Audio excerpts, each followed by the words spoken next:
Caracalla, one of the most feared names in Roman history, carries the reputation of being one of the cruelest emperors the empire ever knew. His reign was marked by betrayals, massacres, and ruthless policies, turning him into one of the most controversial leaders of his time.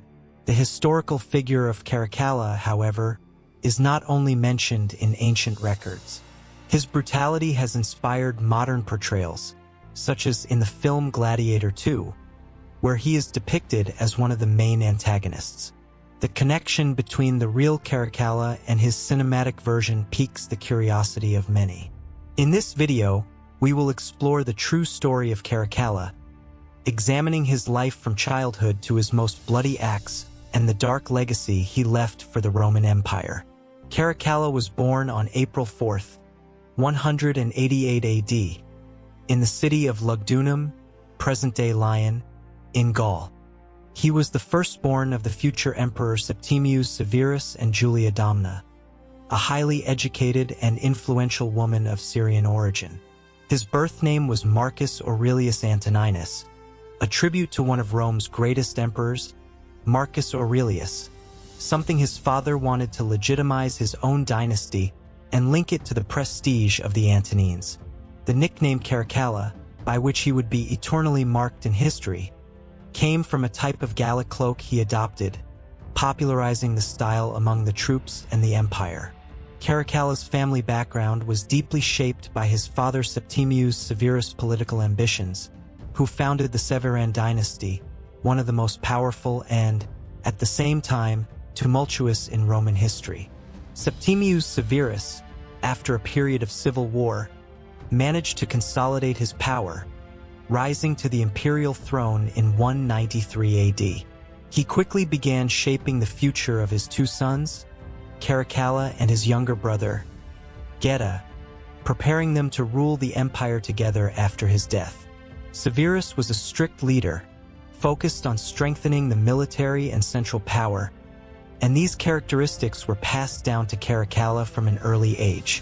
During his childhood, Caracalla underwent a typical elite Roman education, receiving instruction in rhetoric, philosophy, governance, and, of course, military training.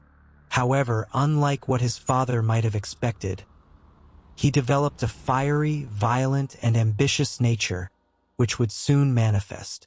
Severus, aware of the tensions between his sons, tried to maintain a fragile harmony, hoping both could share power after his death.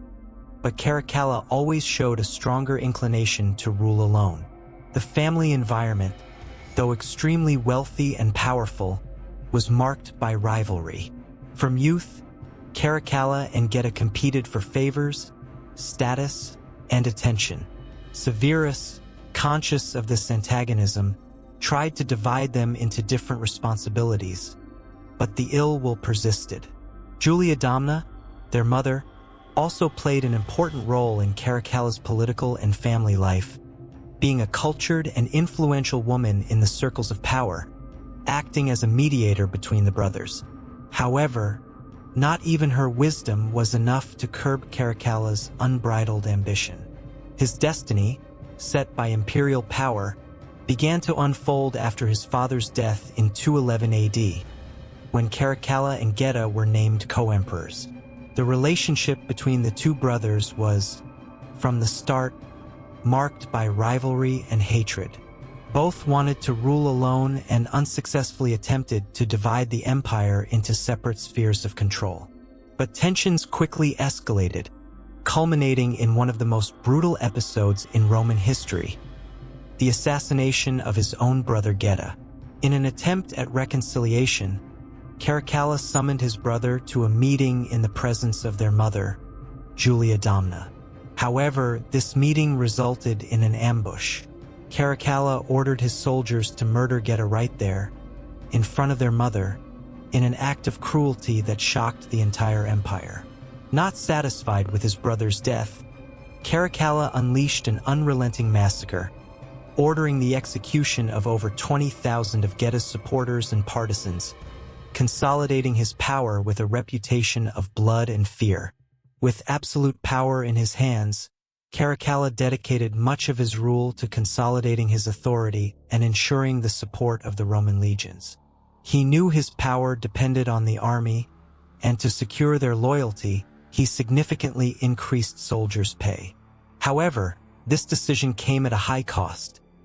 The empire's finances began to collapse, and to compensate for the losses, Caracalla raised taxes, which led to discontent in various provinces. In this context, he enacted the Constitutio Antoniniana in 212 AD, a measure that granted Roman citizenship to all free inhabitants of the empire. While this decree appeared altruistic at first glance, the hidden intention was to increase the tax base. The Roman elite, however, did not welcome this measure, with many seeing it as yet another desperate attempt by Caracalla to maintain financial control of the empire. Caracalla's cruelty wasn't limited to politics.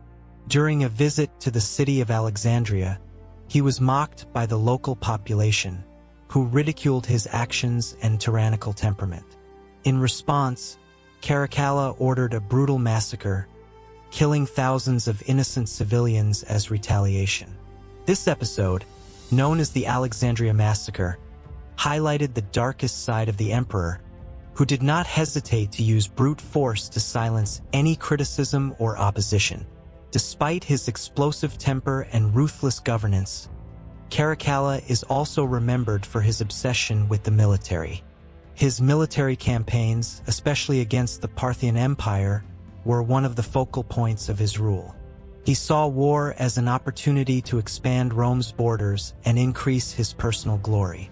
However, his expeditions to the east did not bring the expected results. The campaigns were extremely costly and failed to achieve significant victories, further weakening his position. To try to reconcile with the population, Caracalla built the imposing Baths of Caracalla, the second largest public bath complex in Rome.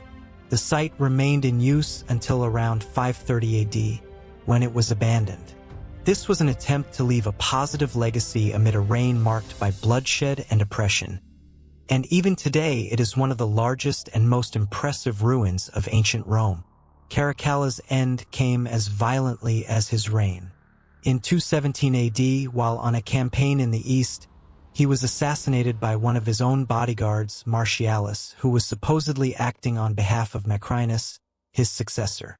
His death marked the end of one of the most tumultuous periods in Roman history and paved the way for a brief but significant new chapter in imperial politics. Caracalla's figure has also been given new life in popular culture, particularly in the movie Gladiator II, where he is portrayed as one of the film's great villains. While the film captures his tyrannical essence, it also dramatizes aspects of the emperor's life to enhance cinematic appeal. His cruelty and power struggle with his brother Geta are shown, but some of the complexities of his motivations and actions, such as his relationship with the army and his obsession with military campaigns, are omitted. However, his essence as a cruel and ruthless emperor is preserved, both in real history and on the big screen. Caracalla's legacy is undoubtedly dark. He is remembered as one of Rome's most brutal emperors, whose rule was marked by vengeance, betrayal, and numerous massacres. His actions left the empire in a precarious financial situation, and his thirst for power and blood solidified his position as one of the most feared rulers in Roman history. Considering his trajectory, the question arises, was Caracalla truly Rome's cruelest emperor, or can you think of someone worse than him? Leave your opinion in the comments. And if you liked this video, don't forget to leave a like and subscribe to the channel for more videos about the fascinating ancient Rome. And in the video now appearing on the screen, I'll tell you the full story of Macrinus, the former slave who almost changed the fate of Rome. Click and check it out.